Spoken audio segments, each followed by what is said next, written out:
इसलिए ਅਸੀਂ ਦੱਸ ਰਹੇ ਹਾਂ ਕਿ ਬ੍ਰਹਿਮੰਡ ਦੇ ਨਿਯਮ ਤੋੜੇ ਨਹੀਂ ਜਾ ਸਕਦੇ, ਬਦਲੇ ਨਹੀਂ ਜਾ ਸਕਦੇ, ਪਰ ਅਸੀਂ ਉਹਨਾਂ ਨੂੰ ਸਮਝ ਕੇ ਉਹਨਾਂ ਨੂੰ ਬਿਹਤਰ ਜ਼ਰੂਰ ਬਣਾ ਸਕਦੇ ਹਾਂ। ਇਸ ਲਈ ਅੱਜ ਤੋਂ ਤੁਸੀਂ ਇਹ ਚੀਜ਼ ਦਾ ਵਿਚਾਰ ਰੱਖਣਾ ਹੈ, ਕਿਉਂਕਿ ਸੰਤ ਖਾਕੀ ਜੀ ਨੇ ਵੀ ਬੜੀ ਪਿਆਰੀ ਗੱਲ ਕਹੀ ਹੈ।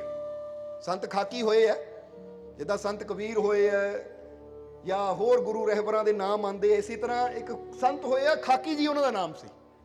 ਉਹ ਆਪਣੀ ਇੱਕ ਕਲਾਮ ਦੇ ਅੰਦਰ, ਇੱਕ ਸ਼ਬਦ ਅੰਦਰ, ਇੱਕ ਜਿਹੜਾ ਸ਼ਲੋਕ ਅੰਦਰ ਦੱਸਦੇ ਹੈ ਕਿ ਇੱਕ ਦਿਨ ਤੇਰੀ ਦੇਹ ਜੇ ਖਾਕੀ ਹੋਗੀ ਖਾਕ, ਇੱਕ ਦਿਨ ਤੇਰੀ ਦੇਹ ये खाकी होगी खाक, देह के भीतर बैठा कौन झांक सके तो झांक। वो कहते एक दिन तेरी ये देह खाकी खाक हो जानी है। उन्होंने नाम खाकी सी, और खाक का मतलब मिट्टी हुंदा है। बोलो समझते हो कि नहीं? वो कहते एक दिन तेरा वजूद, एक दिन तेरी बॉडी, एक दिन तेरा शरीर है मिट्टी च मिलके मिट्टी हो जाना है, खाक हो जाना है। इसलिए प्यारिया, इस तो पहला कि ये मौका जो तेनू मिलिया है ना, ये वजूद मिलिया है, ये जिस्म मिलिया है, इस तो पहला कि खाक हो जावे, जरा मेहनत कर लै और देख लै इहदे अंदर बैठा कौन है, इहदी शक्ति नू पहचान लै। समझदे हो कि नहीं? हुण इदां ये गल समझ लो तुसीं कि एक हीरा है, वो हीरा एक इंसान नू मिल जाता है। हुण वो इंसान ने एक दिन तो मरना ही है, किन्ना क देर हीरे नू कोल रखेगा? हफ्ता, 10 दिन, साल, 10 साल, 20 साल, एक दिन तो उन्हें मरना ही है। और एक इंसान वो हुंदा है कि जिहदे कोल हीरा तो है, छड़ तां दुनिया ते उन्हें हीरे नू जाना है, पर वो की करदा, हीरा तो है पर उसदा लाभ वो ले ही नहीं पांदा, वो अंदर ही तिजोरी जे बंद रह जाता है। तो एक दूजा इंसान है, पता है कि नाल मैं भी नहीं लैके जाना, पर वो जिन्ना चिर उहदा है, कम से कम इहदा वो लाभ तो लवां, कोई ਇਹਦਾ ਗਹਿਣਾ ਬਣਾ ਲਾਵਾਂ, ਕੋਈ ਇਹਨੂੰ ਪਹਿਨਾ ਜਾਂ ਕੋਈ ਵੇਚ ਕੇ ਇਹਦਾ ਕੋਈ ਲਾਭ ਲੈ ਲਵਾਂ, ਕਿਉਂਕਿ ਲੈ ਕੇ ਤਾਂ ਮੈਂ ਜਾਣਾ ਨਹੀਂ, ਪਰ ਕੁਛ ਤਾਂ ਜੋ ਬੈਟਰ ਕਰ ਸਕਦਾ ਮੈਂ ਕਰਾਂ। ਇਸੇ ਤਰ੍ਹਾਂ ਸਾਨੂੰ ਵੀ ਇਹ ਜਨਮ ਕੀ ਹੈ? ਹੀਰਾ ਰੂਪੀ ਜਨਮ ਹੈ। ਔਰ ਕਈ ਤਾਂ ਦੇਖਿਆ ਹੈ ਕਿ ਹੀਰੇ ਰੂਪੀ ਜਨਮ ਨੂੰ ਪਤਾ ਕਿੱਦਾਂ ਗਵਾ ਦਿੰਦੇ ਹੈ। ਜਿੱਦਾਂ ਇੱਥੇ ਇੱਕ ਛੋਟੀ ਜਿਹੀ ਕਹਾਣੀ ਸਾਨੂੰ ਯਾਦ ਆ ਰਹੀ, ਇਸ ਤੋਂ ਇਹ ਗੱਲ ਕਲੀਅਰ ਹੋ ਜਾਏਗੀ, ਇਹ ਗੱਲ ਕਲੀਅਰ ਹੋ ਜਾਏਗੀ। ਇਸ ਲਈ ਸਮਝਣਾ ਕਿ ਇੱਕ ਦਿਨ ਇੱਕ ਰਾਜੇ ਨੇ ਇੱਕ ਫਕੀਰ ਨੂੰ ਸਵਾਲ ਪੁੱਛਿਆ ਕਿ ਮਹਾਰਾਜ ਦੁਨੀਆ ਦੇ ਉੱਪਰ ਨਾ, ਇਹ ਦੁਨੀਆ ਦੇ ਉੱਪਰ ਮੈਂ ਦੇਖ ਰਿਹਾ ਕੁਝ ਦੁਖੀ ਹੈ, ਕੋਈ ਸੁਖੀ ਹੈ, ਕੋਈ ਹੱਸਦੇ ਹੈ, ਕੋਈ ਨੱਚਦੇ ਹੈ, ਕੋਈ ਗਾਉਂਦੇ ਹੈ, ਕੋਈ ਰੋਂਦੇ ਹੈ, ਕੋਈ ਹਰ ਵੇਲੇ ਚਿੰਤਿਤ ਰਹਿੰਦੇ। ਇਹ ਅਲੱਗ-ਅਲੱਗ ਲੋਕਾਂ ਦੀ ਇੰਨਾ ਫਰਕ ਕਿਉਂ ਹੈ ਲੋਕਾਂ ਦੇ ਅੰਦਰ?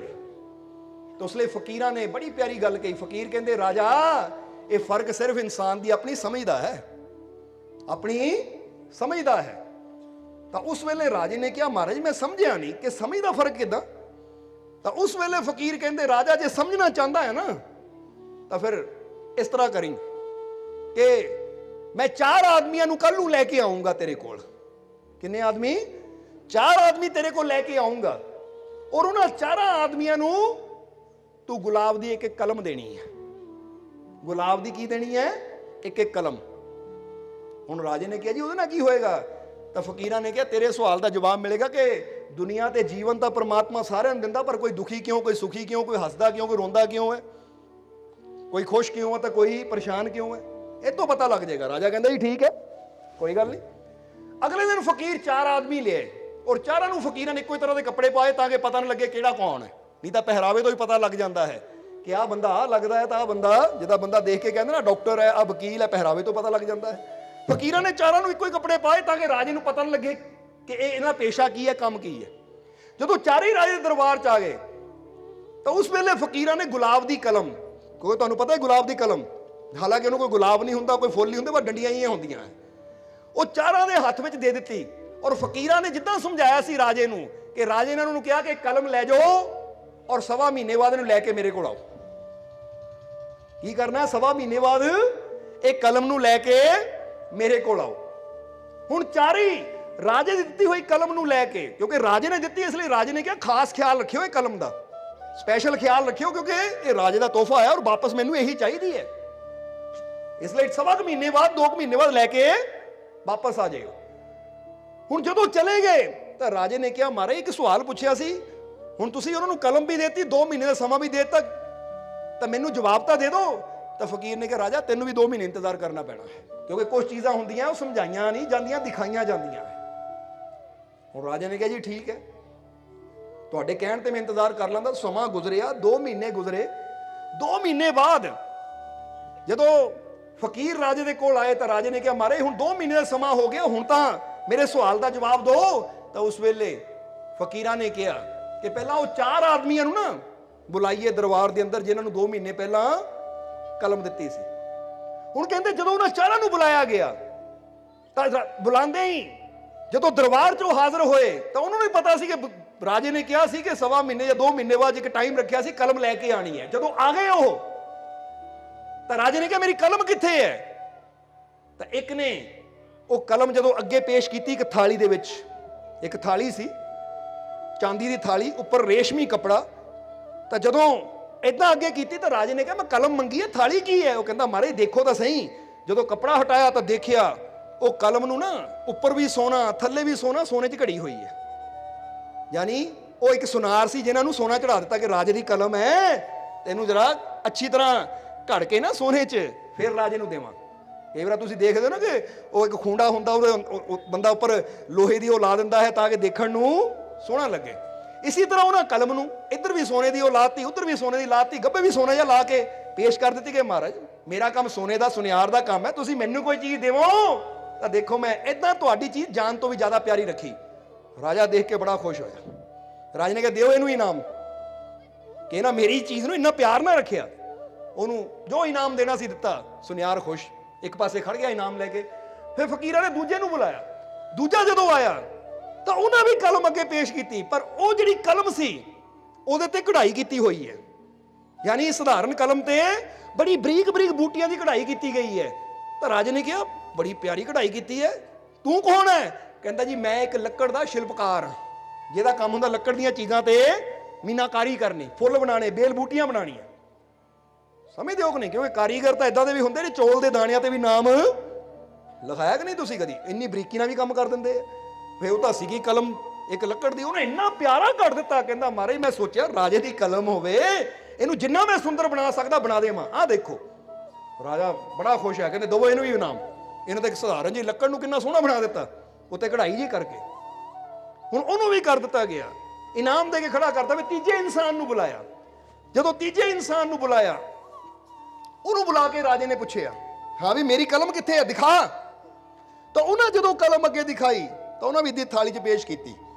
ਤਾਂ ਉਹਨੇ ਜੋ ਕਲਮ ਦਿਖਾਈ ਨਾ, ਉਹਨੇ ਕੀਤਾ ਕਿ ਮਖਮਲੀ ਨਰਮ ਤੋਂ ਨਰਮ ਵਧੀਆ ਤੋਂ ਵਧੀਆ ਕੱਪੜੇ 'ਚ ਕਲਮ ਲਪੇਟ ਕੇ ਰੱਖੀ ਹੋਈ ਹੈ। ਕਹਿੰਦਾ ਮਹਾਰਾਜ ਮੇਰਾ ਕੰਮ ਹੈ ਕੱਪੜੇ ਦਾ, ਮੈਂ ਕੱਪੜੇ ਦਾ ਬਹੁਤ ਬੜਾ ਵਪਾਰੀ ਹਾਂ।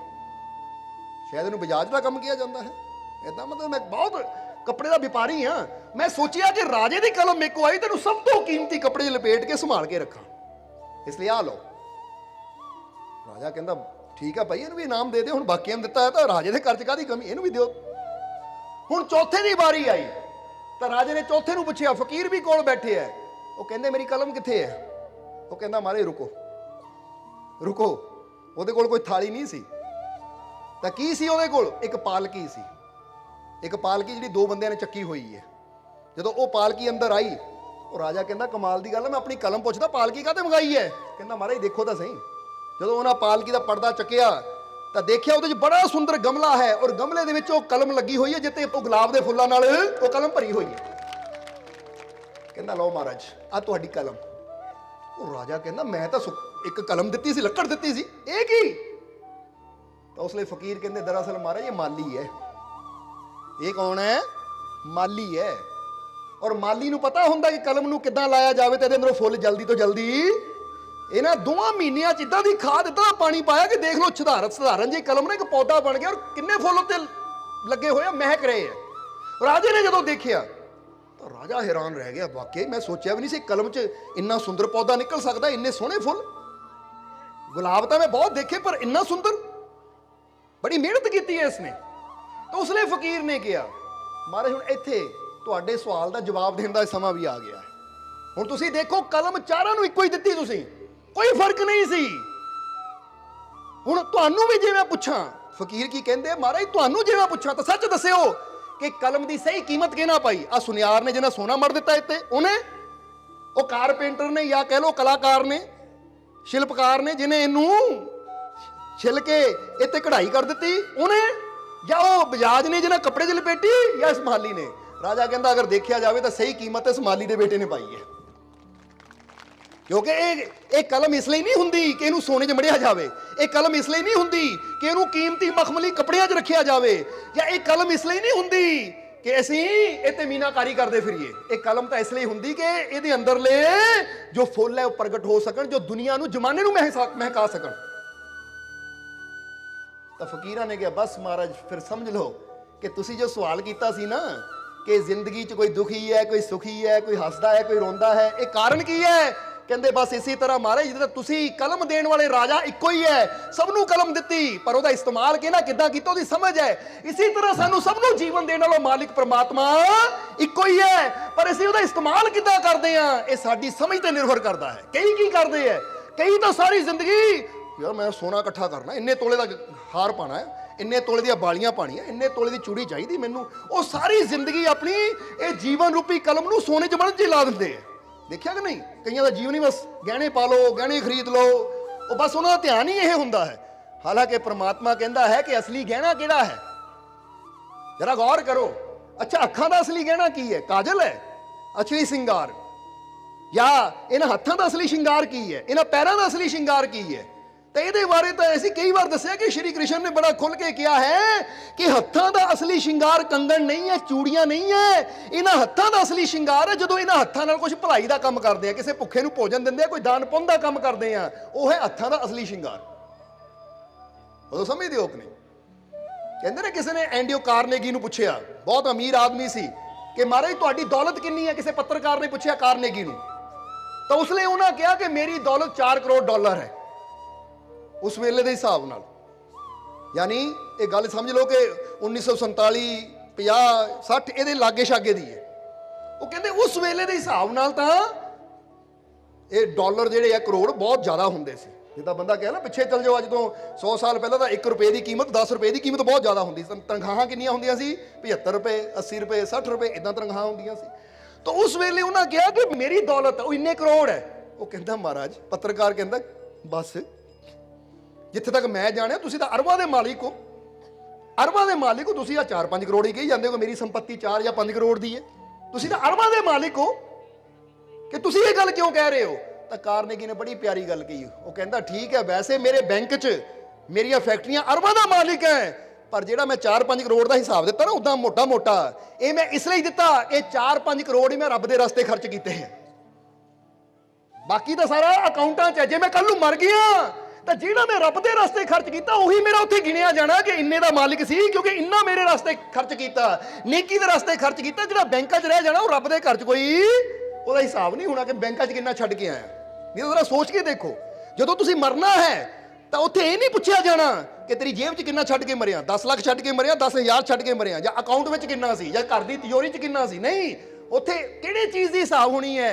ਜਦੋਂ ਹਿਸਾਬ ਹੋਣਾ ਰੱਬ ਨੇ ਕਹਿਣਾ, ਜਾਂ ਉਹ ਪ੍ਰਮਾਤਮਾ ਦੇ ਘਰ 'ਚ ਕਿ ਇਹਨਾਂ ਇੰਨਾ ਨੇਕ ਰਸਤੇ ਖਰਚ ਕੀਤਾ, ਆ ਇੰਨੀਆਂ ਨੇਕੀਆਂ ਇਹਦੀਆਂ। ਤਾਂ ਹੀ ਕਹਿੰਦੇ ਨੇ ਉੱਥੇ ਅਮਲਾਂ ਦੇ ਹੁਣੇ ਨੇ ਨਵੇੜੇ। ਇੱਥੇ ਤਾਂ ਕਿਹਾ ਕਿਸੇ ਨੇ ਤੇਰੀ ਜਾਤ, ਕਿਸੇ ਨੇ ਤੇਰੀ, ਪਰ ਅਸੀਂ ਨਾਲ ਇਹਦੇ 2-4 ਲਫ਼ਜ਼ ਹੋਰ ਜੋੜਾਂਗੇ ਕਿ ਉੱਥੇ ਅਮਲਾਂ ਦੇ ਹੁਣੇ ਨੇ ਨਵੇੜੇ, ਕਿਸੇ ਨੇ ਤੇਰੀ ਦੌਲਤ, ਤੇਰਾ ਧਨ, ਤੇਰੀ ਜ਼ਮੀਨ, ਤੇਰੀ ਜਾਇਦਾਦ, ਤੇਰੀ ਜਾਤ ਪੁੱਛਣੀ। ਉੱਥੇ ਇਹ ਨਹੀਂ ਪੁੱਛਿਆ ਜਾਣਾ ਕਿ ਕਿੰਨੀਆਂ ਗੱਡੀਆਂ ਛੱਡ ਕੇ ਆਇਆ ਭਾਈ, ਜੇ 10 ਗੱਡੀਆਂ ਦਾ ਮਾਲਿਕ ਹੈ ਤਾਂ ਭੇਜ ਦਿਓ ਅੰਦਰ ਸਵਰਗ 'ਚ ਹੈ, ਕਿਉਂਕਿ ਗੱਡੀਆਂ ਉੱਥੇ ਗੱਡੀਆਂ 'ਚ ਘੁੰਮਦਾ ਸੀ, ਇੱਥੇ ਵੀ ਗੱਡੀਆਂ 'ਚ ਘੁੰਮੇ। ਨਹੀਂ, ਉੱਥੇ ਕਰਮ ਦੇਖੇ ਜਾਂਦੇ ਆ। ਇਸ ਲਈ ਕਾਰਨੇਗੀ ਨੇ ਕਿਹਾ ਕਿ ਮੈਂ ਉਹ ਦੌਲਤ ਨੂੰ ਆਪਣੀ ਗਿਣਦਾ ਜੋ ਮੈਂ ਆਪਣੇ ਹੱਥੀਂ ਨੇਕ ਜਗ੍ਹਾ ਲਾਈ ਹੈ, ਕਿਉਂਕਿ ਪਤਾ ਹੈ ਜਦੋਂ ਮੈਂ ਮਰਨਾ ਤਾਂ ਇਹੀ ਮੇਰੇ ਨਾਲ ਹਿਸਾਬ ਝਾਣੀ ਹੈ। ਜਿਹੜੀ ਮੈਂ ਇੱਥੇ ਛੱਡ ਜਾਣਾ ਹੈ ਫੈਕਟਰੀਆਂ, ਇਹ ਉੱਥੇ ਰੱਬ ਦੇ ਘਰ 'ਚ ਇਹਨਾਂ ਨੇ ਥੋੜੀ ਮੈਨੂੰ ਬਚਾਉਣਾ ਹੈ। ਜੋ ਮੈਂ ਆਪਣੇ ਹੱਥੀਂ ਕਰ ਜਾਣਾ ਹੈ, ਨੇਕੀਆਂ, ਅੱਛਾਈਆਂ, ਉਹਨਾਂ ਨੇ ਮੈਨੂੰ ਬਚਾਉਣਾ ਹੈ। ਇਸ ਲਈ ਅੱਜ ਬੜੇ ਤੋਂ ਬੜੇ ਤੁਸੀਂ ਦੇਖੋਗੇ ਕਿ ਜੇ ਤੁਸੀਂ ਅੱਜ ਜੋ ਇਸ ਸਮੇਂ, ਕਾਰਨੇਗੀ ਦਾ ਚਲੋ ਦੁਨੀਆ ਤੇ ਨਹੀਂ ਹੈ, ਪਰ ਇਸ ਸਮੇਂ ਜੋ ਇਸ ਵੇਲੇ ਇੱਕ ਵਰਲਡ ਦਾ ਅਮੀਰ ਆਦਮੀ ਮੰਨਿਆ ਜਾਂਦਾ, ਬਿਲ ਗੇਟਸ, ਅਮੀਰਾਂ ਆਦਮੀਆਂ 'ਚ ਉਹਦੀ ਵੀ ਸੂਚੀ ਹੈ। ਤੁਸੀਂ ਉਹਦੇ ਜੀਵਨ ਬਾਰੇ ਪੜ੍ਹ ਕੇ ਦੇਖੋ, ਜਾਂ ਵਾਰਨ ਬਫੇ ਦੇ ਜੀਵਨ ਬਾਰੇ ਪੜ੍ਹ ਕੇ ਦੇਖੋ, ਤਾਂ ਉਹ ਕਿੰਨੇ ਮਿਲੀਅਨ ਦੇ ਵਿੱਚ ਦਾਨ ਕਰਦੇ ਆ। ਯਾਨੀ ਕਹਿਣ ਦਾ ਮਤਲਬ ਕੀ ਹੈ? ਲੋਕ ਭਲਾਈ ਦੇ ਕੰਮਾਂ ਚ ਲਾਉਂਦੇ ਆ। ਬੋਲੋ, ਸਮਝਦੇ ਹੋ ਕਿ ਨਹੀਂ? ਇਹ ਦੱਸਣਾ ਕੀ ਚਾਹੁੰਦੇ ਆ ਅਸੀਂ? ਕਿਉਂਕਿ ਜਦੋਂ ਬੰਦਾ ਇਹ ਰਿਸਰਚ ਕਰਦਾ ਨਾ ਰਿਐਲਿਟੀ ਵਿੱਚ ਕਿ ਮੇਰੇ ਨਾਲ ਕਿਹੜੀ ਚੀਜ਼ ਜਾਣੀ ਹੈ, ਤਾਂ ਕਹਿੰਦੇ ਸਾਡੇ ਨਾਲ ਉਹੀ ਜਾਣਾ ਹੈ ਕਿ ਸਾਨੂੰ ਇਹ ਜੀਵਨ ਮਿਲਿਆ ਹੈ ਤਾਂ ਅਸੀਂ ਇਹਦੇ ਚ ਕੀ ਅੱਛਾ ਕਰਦੇ ਆ, ਕੀ ਭਲਾ ਕਰਦੇ ਆ। ਪਰਮਾਤਮਾ ਨੇ ਇਹ ਦੇਖ ਕੇ ਸਾਨੂੰ ਬਖਸ਼ਣਾ ਹੈ। ਔਰ ਅਸੀਂ ਇੱਥੇ ਗੱਲ ਕਰ ਰਹੇ ਸੀ ਕਿ ਪਹਿਲਾ ਆਦਮੀ, ਉਹਨੂੰ ਕਲਮ ਮਿਲੀ, ਉਹਨਾਂ ਕੀ ਕੀਤਾ? ਸੋਨੇ ਵਿੱਚ ਉਹ ਕਲਮ ਮੜ ਦਿੱਤੀ। ਹੁਣ ਕਈ ਆਪਣਾ ਜੀਵਨ ਏਦਾਂ ਜੀਂਦੇ ਆ। ਔਰ ਫਿਰ ਦੂਜਾ ਆਦਮੀ ਕਿਹੜਾ ਸੀ? ਜਿਸਨੇ ਕਢਾਈ ਕਰ ਦਿੱਤੀ। ਉਹ ਕਲਮ ਨੂੰ ਸੋਹਣਾ ਬਣਾ ਦਿੱਤਾ। ਇਦਾਂ ਹੀ ਕਈ ਆਪਣੇ ਆਪ ਨੂੰ ਸੋਹਣਾ ਬਣਾਉਣ 'ਚ ਕਢਾਈਆਂ ਕਰਦੇ ਰਹਿੰਦੇ ਹੈ। ਇੱਥੇ ਇਦਾਂ ਦਾ ਮੇਕਅਪ ਕਰ ਲਈਏ, ਇੱਥੇ ਇਦਾਂ ਦਾ ਇਹ ਕਰ ਲਈਏ, ਆਹ ਚੀਜ਼ ਕਰ ਲਈਏ, ਇਦਾਂ ਦੀ ਕਢਾਈ ਵਾਲਾ ਸੂਟ ਪਾ ਲਈਏ, ਇਦਾਂ ਦੀ ਕਢਾਈ ਵਾਲਾ ਕੋਟ ਪੈਂਟ ਪਾ ਲਈਏ ਤਾਂ ਕਿ ਮੈਂ ਸੋਹਣਾ ਲੱਗਾ। ਯਾਨੀ ਉਹ ਬਾਡੀ ਨੂੰ ਕਢਾਈਆਂ। ਅਸੀਂ ਇਹ ਨਹੀਂ ਕਹਿੰਦੇ ਕੱਪੜਾ ਅੱਛਾ ਨਾ ਪਾਓ, ਕੱਪੜਾ ਅੱਛਾ ਪਾਓ। ਅਸੀਂ ਇਹ ਨਹੀਂ ਕਹਿੰਦੇ ਕਿ ਗਹਿਣੇ ਨਾ ਪਾਓ, ਗਹਿਣੇ ਵੀ ਪਾਓ, ਪਰ ਜੋ ਅਸਲੀ ਗਹਿਣਾ ਹੈ ਨਾ ਇਹਨਾਂ ਅੱਖਾਂ ਦਾ, ਕਿ ਇਹਨਾਂ ਅੱਖਾਂ ਨਾਲ ਕੋਈ ਚੰਗਾ ਦੇਖਣਾ, ਕੋਈ ਚੰਗਾ ਪੜ੍ਹਨਾ, ਗੁਰੂਆਂ ਰਹਿਬਰਾਂ ਦੇ ਦਰਸ਼ਨ ਕਰਨੇ, ਕੰਨਾਂ ਨਾਲ ਕੋਈ ਚੰਗਾ ਸੁਣਨਾ। ਸਮਝਦੇ ਹੋ ਕਿ ਨਹੀਂ? ਜਿੱਦਾਂ ਕਿ ਸ਼ਬਦ ਅੰਦਰ ਬੜਾ ਪਿਆਰਾ ਮੀਆਂ ਮੁਹੰਮਦ ਬਖਸ਼ੀ ਨੇ ਕਿਹਾ ਕਿ ਮੀਆਂ ਮੁਹੰਮਦ ਬਖਸ਼ੀ ਆਪਣੇ ਕੁਝ ਪਿਆਰਿਆਂ ਨਾਲ ਜਾ ਰਹੇ ਸੀ ਤਾਂ ਉਹਨਾਂ ਨੇ ਕੀ ਦੇਖਿਆ ਕਿ 3-4 ਸਹੇਲੀਆਂ ਬੈਠੀਆਂ ਗੱਲਾਂ ਕਰ ਰਹੀਆਂ। ਇੱਕ ਨਵੀਂ ਨਵੇਲੀ ਦੁਲਹਨ ਹੈ, ਉਹਨਾਂ ਦੀ ਸਹੇਲੀ, ਉਹਦਾ ਨਵੀਂ ਸ਼ਾਦੀ ਹੋਈ ਹੈ ਔਰ ਉਹ ਆਪਣੀਆਂ ਸਹੇਲੀਆਂ 'ਚ ਬੈਠੀ ਗੱਲ ਕਰ ਰਹੀ ਹੈ। ਕਿਹੜੀ ਗੱਲ ਕਰ ਰਹੀ ਹੈ ਕਿ ਜਦੋਂ ਮੀਆਂ ਮੁਹੰਮਦ ਬਖਸ਼ੀ ਉੱਥੇ ਲੰਘੇ ਤਾਂ ਕੰਨਾਂ 'ਚ ਆਵਾਜ਼ ਪਈ ਕਿ ਨਵੀਂ ਨਵੇਲੀ ਲੜਕੀ ਜਿਹੜੀ ਦੁਲਹਨ ਹੈ ਨਾ, ਉਹ ਆਪਣੀਆਂ ਸਖੀਆਂ ਨੂੰ ਕਹਿ ਰਹੀ ਹੈ, ਸਹੇਲੀਆਂ ਨੂੰ ਕਹਿ ਰਹੀ ਹੈ, ਆਪਣੀ ਨੱਥ ਨੂੰ ਹੱਥ ਲਾ ਕੇ ਕਿ ਆਹ ਦੇਖੋ ਸੋਨੇ ਦੀ ਨੱਥ ਮੇਰੇ ਪਤੀ ਨੇ ਦਿੱਤੀ ਮੈਨੂੰ, ਸੋਨੇ ਦੀ ਨੱਥ ਮੇਰੇ ਪਤੀ ਨੇ ਦਿੱਤੀ ਮੈਨੂੰ, ਮੇਰਾ ਪਤੀ ਬੜਾ ਚੰਗਾ ਹੈ, ਮੇਰਾ ਪਤੀ ਬੜਾ ਨੇਕ ਹੈ, ਮੇਰਾ ਪਤੀ ਇਹ ਹੈ। ਯਾਨੀ ਪਤੀ ਦੇ ਗੁਣ ਗਾ ਰਹੀ ਹੈ, ਉਹ ਪਤੀ ਦੀ ਉਸਤਤ ਕਰ ਰਹੀ ਹੈ। ਉਹ ਜ਼ਰਾ ਸਮਝਣਾ ਸਾਰਿਆਂ ਨੇ, ਜਦੋਂ ਪਤੀ ਦੀ ਉਸਤਤ ਕਰ ਰਹੀ ਹੈ ਕਿ ਮੈਨੂੰ ਮੇਰੇ ਪਤੀ ਨੇ ਇਹ ਸੋਨੇ ਦੀ ਨੱਥ ਦਿੱਤੀ ਹੈ, ਬੜੀ ਕੀਮਤੀ ਹੈ, ਤਾਂ ਬਾਕੀ ਸਹੇਲੀਆਂ ਵੀ ਤਾਰੀਫ ਕਰ ਰਹੀ ਹੈ, ਤੇਰਾ ਪਤੀ ਤਾਂ ਬੜਾ ਚੰਗਾ ਹੈ, ਤੇਰੇ ਨਾਲ ਇੰਨਾ ਪਿਆਰ ਕਰਦਾ, ਤੈਨੂੰ ਸੋਨੇ ਦੀ ਨੱਥ ਦਿੱਤੀ। ਮੀਆਂ ਮੁਹੰਮਦ ਬਖਸ਼ ਜੀ ਨੇ ਜਦੋਂ ਸੁਣਿਆ ਤਾਂ ਮੀਆਂ ਮੁਹੰਮਦ ਬਖਸ਼ ਜੀ ਰੁਕੇ ਤਾਂ ਸੁਣ ਕੇ ਉਹਨਾਂ ਦੇ ਚਿਹਰੇ ਤੇ ਨਾ ਇੱਕ ਮੁਸਕਰਾਹਟ ਜੀ ਆ ਗਈ। ਤਾਂ ਸੇਵਕਾਂ ਨੇ ਪੁੱਛਿਆ ਕਿ ਇਹ ਪੀਰੋ ਮੁਰਸ਼ਦ ਮੁਸਕਰਾ ਕਿਉਂ ਰਹੇ ਹੋ? ਤਾਂ ਮੀਆਂ ਮੁਹੰਮਦ ਬਖਸ਼ ਕਹਿੰਦੇ ਕਿ ਇਹਨਾਂ ਤੋਂ ਸਿੱਖੋ ਕੁਛ, ਮੈਂ ਤਾਂ ਸਿੱਖ ਲਿਆ, ਤੁਸੀਂ ਵੀ ਸਿੱਖੋ। ਉਹ ਕਹਿੰਦੇ ਮਹਾਰਾਜ ਕੀ ਸਿੱਖੀਏ? ਤਾਂ ਮੀਆਂ ਮੁਹੰਮਦ ਬਖਸ਼ ਜੀ ਨੇ ਆਪਣੇ ਕਲਾਮ ਦੇ ਅੰਦਰ ਕਿਹਾ ਕਿ ਨਥਨੀ ਦੀਨੀ ਯਾਰ ਨੇ, ਕਿ ਇਹਦੇ ਯਾਰ ਨੇ ਜਾਨੀ ਇਹਦੇ ਪਤੀ ਨੇ ਇਹਨੂੰ ਨਥਨੀ ਦਿੱਤੀ। ਨਥਨੀ ਕਹਿ ਦਿੰਦੇ ਆ ਨੱਕ 'ਚ ਪਾਣ, ਜਿੱਦਾਂ ਸਮਝਦੇ ਹੋ ਤੁਸੀਂ ਨੱਥ ਨੂੰ, ਕਿ ਨਥਨੀ ਦੀਨੀ ਯਾਰ ਨੇ ਤੋ ਜ਼ਿਕਰ ਬਾਰੰਬਾਰ। ਜਰਾ ਗੌਰ ਕਰਨਾ ਕਿ ਉਹਦੇ ਯਾਰ ਨੇ, ਉਹਦੇ ਪਤੀ ਨੇ ਇਹਨੂੰ ਨਥਨੀ ਦਿੱਤੀ, ਉਹਦਾ ਜ਼ਿਕਰ ਬਾਰ-ਬਾਰ ਕਰ ਰਹੀ ਹੈ, ਜਾਂ ਉਹਦੀ ਉਸਤਤ ਬਾਰ-ਬਾਰ ਕਰ ਰਹੀ ਹੈ ਕਿ ਨਥਨੀ ਦੀਨੀ ਯਾਰ ਨੇ ਉਸਤਤ ਬਾਰੰਬਾਰ, ਉਹ ਨਾਕ ਦਿਆ ਕਰਤਾਰ ਨੇ ਤਾਂ ਕੋ ਦਿਆ ਵਿਸਾਰ।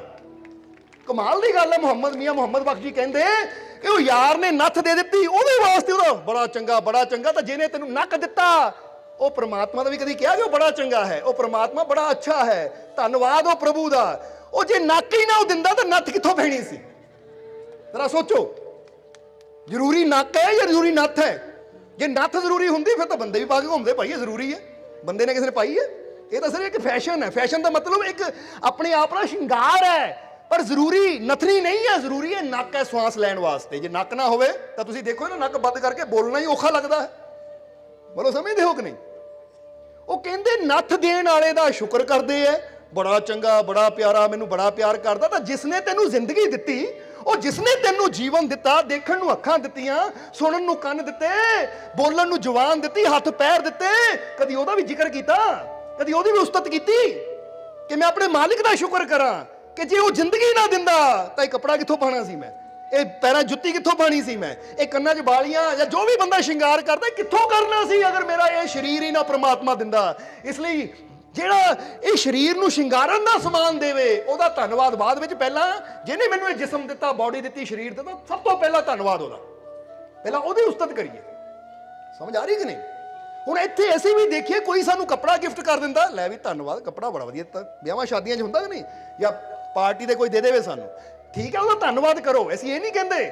ਕੋਈ ਤੁਹਾਨੂੰ ਪਾਣੀ ਦਾ ਗਿਲਾਸ ਵੀ ਦੇਵੇ, ਉਹਦਾ ਵੀ ਧੰਨਵਾਦ ਕਰੋ। ਕੋਈ ਤੁਹਾਨੂੰ ਇੱਕ ਰੋਟੀ ਦੀ ਬੁਰਕੀ ਵੀ ਤੁਹਾਡੇ ਮੂੰਹ 'ਚ ਪਾਉਂਦਾ, ਉਹਦਾ ਵੀ ਧੰਨਵਾਦ ਕਰੋ। ਯਾਨੀ ਧੰਨਵਾਦ ਸਭ ਦਾ ਕਰਨਾ ਹੈ, ਥੈਂਕ ਯੂ ਸਭ ਨੂੰ ਕਹਿਣਾ ਹੈ। ਪਰ ਉਹਦੇ ਨਾਲ ਨਾਲ ਜਿਹਨੇ ਸਾਨੂੰ ਜੀਵਨ ਦਿੱਤਾ, ਸਭ ਤੋਂ ਪਹਿਲਾਂ ਦਿਲੋਂ ਉਹਦਾ ਆਭਾਰੀ ਹੋਣਾ ਹੈ। ਆਭਾਰੀ ਯਾਨੀ ਉਹਦਾ ਧੰਨਵਾਦ ਕਿ ਮਾਲਿਕ ਤੈਨੂੰ ਮੈਂ ਚਾਹ ਕੇ ਵੀ, ਜਿੰਨਾ ਤੂੰ ਮੈਨੂੰ ਦਿੱਤਾ ਹੈ ਮਾਲਿਕ, ਮੈਂ ਚਾਹ ਕੇ ਵੀ ਤੇਰਾ ਸ਼ੁਕਰੀਆ ਨਹੀਂ ਕਰ ਸਕਦਾ, ਕਿਉਂਕਿ ਤੂੰ ਤੇਰੀਆਂ ਦਾਤਾਂ ਬਹੁਤ ਬੜੀਆਂ ਤਾਂ ਮੇਰੀ ਜ਼ੁਬਾਨ ਬੜੀ ਛੋਟੀ ਹੈ। ਇਸ ਲਈ ਜਿੰਨਾ ਤੂੰ ਦਿੱਤਾ ਸ਼ੁਕਰੀਆ, ਧੰਨਵਾਦ। ਇਹ ਜ਼ਿੰਦਗੀ ਦੇਣ ਵਾਸਤੇ, ਇਹ ਜੀਵਨ ਦੇਣ ਵਾਸਤੇ, ਇਹ ਸਵਾਸ ਦੇਣ ਵਾਸਤੇ ਤੂੰ ਜਿੰਨਾ ਵੀ ਟਾਈਮ ਦੇ ਰਿਹਾ ਤੇਰਾ ਸ਼ੁਕਰੀਆ।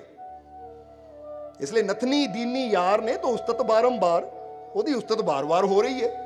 ਹੁਣ ਇੱਥੇ ਨਥਨੀ ਦੀ ਨਾਲੋਂ ਤੁਸੀਂ ਕੰਗਣ ਵੀ ਲੈ ਸਕਦੇ ਹੋ, ਪਾਇਲ ਵੀ ਲੈ ਸਕਦੇ ਹੋ, ਜਾਂ ਆਪਣਾ ਵੀ ਤੁਸੀਂ ਹੋਰ ਵੀ ਕੋਈ ਨਾਲ ਜੋੜ ਸਕਦੇ ਹੋ ਕਿ ਕੋਈ ਸਮਾਨ ਦੇ ਦੇਵੇ ਤਾਂ ਉਹਦੀ ਉਸਤਤ ਕਰਦੇ ਹਾਂ ਅਸੀਂ। ਤਾਂ ਨਾਕ ਦੀਨੀ ਕਰਤਾਰ ਨੇ ਤਾਂ ਕੋ ਦਿਆ ਕਿ ਜਿਹਨੇ ਸਾਨੂੰ ਨੱਕ ਦਿੱਤੀ, ਜਿਹਨੇ ਸਾਨੂੰ ਸਰੀਰ ਦਿੱਤਾ, ਉਹਨੂੰ ਵਿਸਰ ਕੇ ਬੈਠੇ ਆ। ਕਦੀ ਸੋਚ ਕੇ ਦੇਖੋ ਕਿ ਆਪਣੇ ਮਾਲਿਕ ਦਾ ਕਿੰਨਾ ਕੁ ਅਸੀਂ ਸ਼ੁਕਰੀਆ ਕਰਦੇ ਹਾਂ, ਆਪਣੇ ਮਾਲਿਕ ਦਾ ਅਸੀਂ ਕਿੰਨਾ ਕੁ ਧੰਨਵਾਦ ਕਰਦੇ ਹਾਂ। ਕਈ ਵਾਰ ਬੰਦਾ ਕਹਿ ਦਿੰਦਾ ਹੈ ਕਿ ਮੈਂ ਉਹਦਾ ਧੰਨਵਾਦ ਤਾਂ ਕਰ ਰਿਹਾ ਕਿਉਂਕਿ ਇਹ ਮੈਨੂੰ ਰਿਜ਼ਕ ਦਿੰਦਾ ਹੈ। ਠੀਕ ਹੈ, ਧੰਨਵਾਦ ਉਹਦਾ ਕਰੋ, ਪਰ ਯਾਦ ਰੱਖ ਜੇ ਕੱਲ ਨੂੰ ਮਰ ਵੀ ਗਿਆ ਨਾ, ਤੈਨੂੰ ਰਿਜ਼ਕ ਤਾਂ ਵੀ ਮਿਲਦਾ ਹੀ ਰਹਿਣਾ, ਕਿਉਂਕਿ ਅਸਲੀ ਰਾਜ਼ਕ ਤਾਂ ਪਰਮਾਤਮਾ ਆ। ਨਹੀਂ ਤਾਂ ਚਿੜੀਆਂ ਕਾਵਾਂ ਨੂੰ ਕੌਣ ਦਿੰਦਾ ਹੈ? ਤੁਸੀਂ ਜਾ ਕੇ ਦਿੰਦੇ ਹੋ। ਬੰਦਾ ਕਹਿੰਦਾ ਲੈ ਮੇਰੇ ਬੱਚਿਆਂ ਦਾ ਕੀ ਬਣੇਗਾ? ਉਹ ਜੋ ਬਣਨਾ ਨਾ ਬਣਾਉਣ ਵਾਲਾ ਬੈਠਾ ਹੈ, ਸਮਝਦੇ ਹੋ ਕਿ ਨਹੀਂ? ਤਾਂ ਹੀ ਤਾਂ ਬੁੱਲੇ ਸ਼ਾਹ ਦਾ ਤੁਸੀਂ ਸ਼ਬਦ ਸੁਣਿਆ ਹੋਗਾ, ਬੜਾ ਮਸ਼ਹੂਰ ਹੈ ਕਿ ਚੜ੍ਹਦੇ ਸੂਰਜ ਢਲਦੇ ਦੇਖੇ, ਬੁਝਦੇ ਦੀਵੇ ਬਲਦੇ ਦੇਖੇ। ਜਰਾ ਗੌਰ ਕਰਨਾ। ਔਰ ਉਹ ਬੜੀ ਪਿਆਰੀ ਲਾਈਨ ਕਹਿੰਦੇ ਹੈ ਕਿ ਚੜ੍ਹਦੇ ਸੂਰਜ ਢਲਦੇ ਦੇਖੇ, ਬੁਝਦੇ ਦੀਵੇ ਬਲਦੇ ਦੇਖੇ। ਔਰ ਜਿਹੜੀ ਲਾਈਨ ਬੁੱਲੇ ਸ਼ਾਹ ਦੀ ਇੱਥੇ ਦੱਸਣਾ ਚਾਹੁੰਦੇ ਆ, ਜਰਾ ਉਹਦੀ ਲਾਓ ਕਿ ਜਿਨ੍ਹਾਂ ਦਾ ਨਾ ਕੋਈ ਵੀ ਜਗ ਤੇ ਉਹ ਵੀ ਬੱਚੇ ਪਲਦੇ ਵੇਖੇ।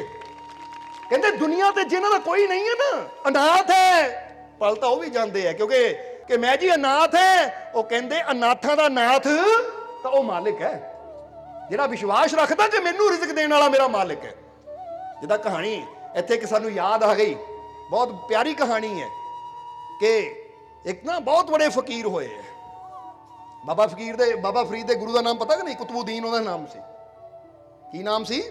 ਕੁਤਬੁਦੀਨ। ਬਾਬਾ ਫਰੀਦ ਦੇ ਇੱਥੇ ਪੀਰੋ ਮੁਰਸ਼ਦ ਦੀ ਗੱਲ ਕਰਨ ਲੱਗੇ ਆ ਕਿ ਬਾਬਾ ਫਰੀਦ ਦੇ ਪੀਰੋ ਮੁਰਸ਼ਦ ਕੁਤਬੁਦੀਨ ਇੱਕ ਵਾਰ ਮਸਜਿਦ ਦੇ ਵਿੱਚ ਬੈਠੇ ਹੈ।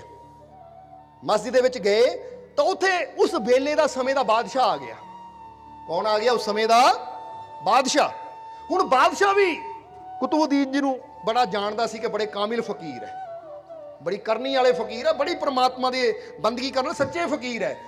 ਔਰ ਬਾਦਸ਼ਾਹ ਨੇ ਮਨ 'ਚ ਸੋਚਿਆ ਕਿ ਸ਼ੁਕਰ ਹੈ ਅੱਜ ਮਸਜਿਦ ਵਿੱਚ ਮੈਨੂੰ ਫਕੀਰਾਂ ਨਾਲ ਮੁਲਾਕਾਤ ਕਰਨ ਦਾ ਮੌਕਾ ਮਿਲ ਗਿਆ। ਹੁਣ ਕਹਿੰਦੇ ਬਾਦਸ਼ਾਹ ਜਦੋਂ ਕੁਤਬੁਦੀਨ ਜੀ ਨਮਾਜ਼ ਪੜ੍ਹ ਕੇ ਹਟੇ, ਮਸਜਿਦ ਦੇ ਅੰਦਰ ਹੀ ਸੀ, ਬਾਦਸ਼ਾਹ ਕੁਤਬੁਦੀਨ ਦੇ ਕੋਲ ਆਇਆ ਔਰ ਆ ਕੇ ਕਹਿੰਦਾ ਕਿ ਹਜ਼ੂਰ, ਮੈਂ ਇਸ ਦੇਸ਼ ਦਾ ਬਾਦਸ਼ਾਹ ਹਾਂ ਔਰ ਮੈਂ ਤੁਹਾਡੀ ਕੋਈ ਸੇਵਾ ਕਰਨਾ ਚਾਹੁੰਦਾ। ਦੱਸੋ ਮੈਂ ਤੁਹਾਡੀ ਕੀ ਸੇਵਾ ਕਰ ਸਕਦਾ? ਤੁਸੀਂ ਜੋ ਕਹੋਗੇ, ਜੋ ਮੰਗੋਗੇ ਮੈਂ ਦੇਵਾਂਗਾ। ਤਾਂ ਕੁਤਬੁਦੀਨ ਨੇ ਪੈਰਾਂ ਤੋਂ ਲੈ ਕੇ ਸਿਰ ਤੱਕ ਉਹਦੀ ਤਰਫ ਦੇਖਿਆ, ਪੈਰਾਂ ਤੋਂ ਲੈ ਕੇ ਸਿਰ ਤੱਕ ਉਹਦੀ ਤਰਫ ਦੇਖਿਆ। ਕਹਿੰਦੇ ਕੌਣ ਹੈ ਤੂੰ? ਕਹਿੰਦਾ ਮੈਂ ਬਾਦਸ਼ਾਹ ਹਾਂ। ਜਿੱਦਾਂ ਬੰਦਾ ਕਹਿੰਦਾ ਮੈਂ ਦਿੱਲੀ ਦਾ ਬਾਦਸ਼ਾਹ ਹਾਂ, ਸੋ ਮੈਂ ਤੁਹਾਡੀ ਕੋਈ ਸੇਵਾ ਕਰਨਾ ਚਾਹੁੰਦਾ। ਮੰਗੋ ਕੀ ਚਾਹੀਦਾ ਹੈ ਤੁਹਾਨੂੰ? ਜੋ ਮੰਗੋਗੇ ਮੈਂ ਦਊਂਗਾ, ਤੁਹਾਡੀ ਖਾਤਰ ਸਭ ਕੁਝ ਕਰੂੰਗਾ। ਤਾਂ ਉਸ ਵੇਲੇ ਕੁਤਬੁਦੀਨ ਕਹਿੰਦੇ ਸਾਨੂੰ ਕੁਝ ਨਹੀਂ ਚਾਹੀਦਾ, ਚਲਾ ਜਾ, ਸਾਨੂੰ ਕੁਛ ਨਹੀਂ ਚਾਹੀਦਾ, ਚਲਾ ਜਾ। ਤਾਂ ਉਸ ਲਈ ਬਾਦਸ਼ਾਹ ਦੇ ਮਨ 'ਚ ਵੀ ਸੀ ਨਹੀਂ, ਕੁਛ ਨਾ ਕੁਛ ਤਾਂ ਮੈਂ ਸੇਵਾ ਕਰਨੀ ਹੈ, ਕੁਛ ਨਾ ਕੁਛ ਤਾਂ ਦੇਣਾ। ਉਹ ਫੇਰ ਹੱਥ ਜੋੜ ਕੇ ਖੜ ਗਿਆ, ਕਹਿੰਦਾ ਨਹੀਂ ਹਜ਼ੂਰ, ਕੁਛ ਨਾ ਕੁਛ ਤਾਂ ਮੈਂ ਦੇਣਾ ਹੀ ਹੈ। ਉਹ ਕੁਛ ਨਾ ਕੁਛ ਤਾਂ ਮੰਗੋ ਤੁਸੀਂ, ਬੋਲੋ ਸਮਝਦੇ ਹੋ ਕਿ ਨਹੀਂ? ਤਾਂ ਉਸ ਵੇਲੇ ਫਿਰ ਕੁਤਬੁਦੀਨ ਨੇ ਕਿਹਾ, ਉਹ ਬਾਦਸ਼ਾਹ ਤੈਨੂੰ ਸ਼ਰਮ ਨਹੀਂ ਆਉਂਦੀ? ਉਹ ਤੈਨੂੰ ਸ਼ਰਮ ਨਹੀਂ ਆਉਂਦੀ? ਤੂੰ ਆਪ ਤਾਂ ਗੁਨਾਹ ਕਰ ਰਿਹਾ, ਮੈਨੂੰ ਵੀ ਗੁਨਾਹਗਾਰ ਬਣਾਉਣਾ ਹੈ?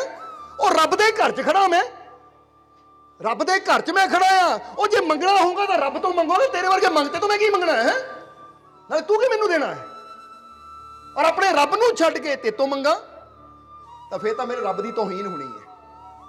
ਕਹਿ ਕੇ ਕੁਤਬੁਦੀਨ ਚੁੱਪ ਕਰਕੇ ਬਾਹਰ ਚਲੇ ਗਏ।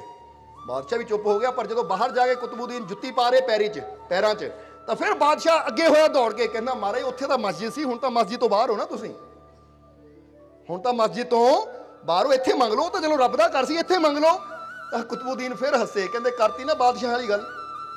ਓਏ ਤੇਰਾ ਰੱਬ ਮਸਜਿਦ ਅੰਦਰ ਹੀ ਹੋਏਗਾ, ਪਰ ਮੇਰਾ ਯਾਰ ਤਾਂ ਹਰ ਜਗ੍ਹਾ ਹੀ ਬੈਠਾ ਹੈ। ਸਮਝਦੇ ਹੋ ਕਿ ਨਹੀਂ? ਇਹ ਨਹੀਂ ਕਿ ਮਸਜਿਦ ਅੰਦਰ ਹੈ, ਉਹ ਇੱਥੇ ਵੀ ਉਹੀ ਹੈ। ਉਹ ਨਾਲੇ ਬਾਦਸ਼ਾਹ ਇਹ ਯਾਦ ਰੱਖ, ਜੇ ਮੈਂ ਤੇਤੋਂ ਮੰਗੂਗਾ ਤਾਂ ਤੂੰ ਸਦਾ ਨਹੀਂ ਬੈਠਾ ਰਹਿਣਾ। ਅੱਜ ਤਾਂ ਮੈਂ ਤੇਤੋਂ ਮੰਗਾ, ਤੂੰ ਮੈਨੂੰ ਦੇ ਦਊਂਗਾ। ਕੱਲ ਨੂੰ ਤੂੰ ਸਦਾ ਨਹੀਂ ਬਾਦਸ਼ਾਹ ਰਹਿਣਾ, ਸਦਾ ਨਹੀਂ ਦੁਨੀਆ ਤੇ ਰਹਿਣਾ। ਕੱਲ ਨੂੰ ਜੇ ਮੈਨੂੰ ਜ਼ਰੂਰਤ ਹੋਈ ਤਾਂ ਤੂੰ ਕਿੱਥੋਂ ਦੇਏਗਾ? ਇਸ ਲਈ ਕਿਉਂ ਨਾ ਉਹਦੇ ਤੋਂ ਮੰਗਾ ਕਿ ਮੈਂ ਅੱਜ ਹਾਂ, ਕੱਲ ਨੂੰ ਮੈਂ ਨਹੀਂ ਹੋ ਸਕਦਾ, ਪਰ ਉਹ ਐਸੀ ਸ਼ਕਤੀ ਹੈ ਜੋ ਹੈ ਔਰ ਸਦਾ ਰਹਿਣੀ ਹੈ। ਇਸ ਲਈ ਜਦ ਵੀ ਯਕੀਨ ਰੱਖਣਾ ਹੈ ਤਾਂ ਉੱਤੇ ਰੱਖਣਾ, ਕਿਉਂਕਿ ਮੇਰਾ ਰਾਜ਼ਿਕ ਉਹ ਹੈ। ਇੱਕ ਫਕੀਰਾਂ ਦੇ ਜੀਵਨ ਦਾ ਵਾਕਿਆ ਸਾਨੂੰ ਇੱਕ ਨਾ ਇਹ ਗਿਆਨ ਦਿੰਦਾ ਹੈ ਕਿ ਬੰਦਾ ਇਹ ਨਾ ਸੋਚੇ ਮੈਨੂੰ ਇਹ ਦੇ ਰਿਹਾ, ਮੈਨੂੰ ਉਹ ਦੇ ਰਿਹਾ, ਯਾਨੀ ਆਹ ਮੈਨੂੰ ਦੇ ਰਿਹਾ, ਉਹ ਦੇ ਰਿਹਾ। ਕਈ ਵਾਰ ਕਹਿੰਦਾ ਆ ਮੈਂ ਦੁਕਾਨ ਤੇ ਬਹਿੰਦਾ, ਦੁਕਾਨ ਮੈਨੂੰ ਦਿੰਦੀ ਹੈ। ਤਾਂ ਕੀ ਜੇ ਦੁਕਾਨ ਬੰਦ ਹੋ ਜਾਵੇ ਫਿਰ ਤੈਨੂੰ ਰਿਜ਼ਕ ਮਿਲਣਾ ਬੰਦ ਹੋ ਜਾਣਾ? ਫਿਰ ਤੂੰ ਰੇੜੀ ਲਾ ਲਾ, ਮੈਂ ਉੱਥੋਂ ਨਹੀਂ ਮਿਲਣਾ? ਕਿਤੇ ਹੋਰ ਦੁਕਾਨ ਖੋਲ ਲਾ, ਮੈਂ ਉੱਥੋਂ ਨਹੀਂ ਮਿਲਣਾ? ਉਹ ਰਿਜ਼ਕ ਦੇਣ ਵਾਲਾ ਮਾਲਿਕ ਹੈ। ਅੱਜ ਤੂੰ ਇੱਥੇ ਨੌਕਰੀ ਕਰਦਾ, ਕੱਲ ਨੂੰ ਇੱਥੋਂ ਛੱਡ ਕੇ ਦੂਜੀ ਜਗ੍ਹਾ ਜਾ ਸਕਦਾ ਹੈ, ਦੂਜੀ ਜਗ੍ਹਾ ਛੱਡ ਕੇ ਤੀਜੀ ਜਗ੍ਹਾ ਜਾ ਸਕਦਾ। ਕੰਮ ਤੇਰੇ ਬਦਲ ਸਕਦੇ ਆ, ਪਰ ਯਾਦ ਰੱਖ ਰਾਜ਼ਿਕ ਨਹੀਂ ਬਦਲ ਸਕਦਾ, ਉਹ ਇੱਕੋ ਹੀ ਰਹਿਣਾ ਹੈ।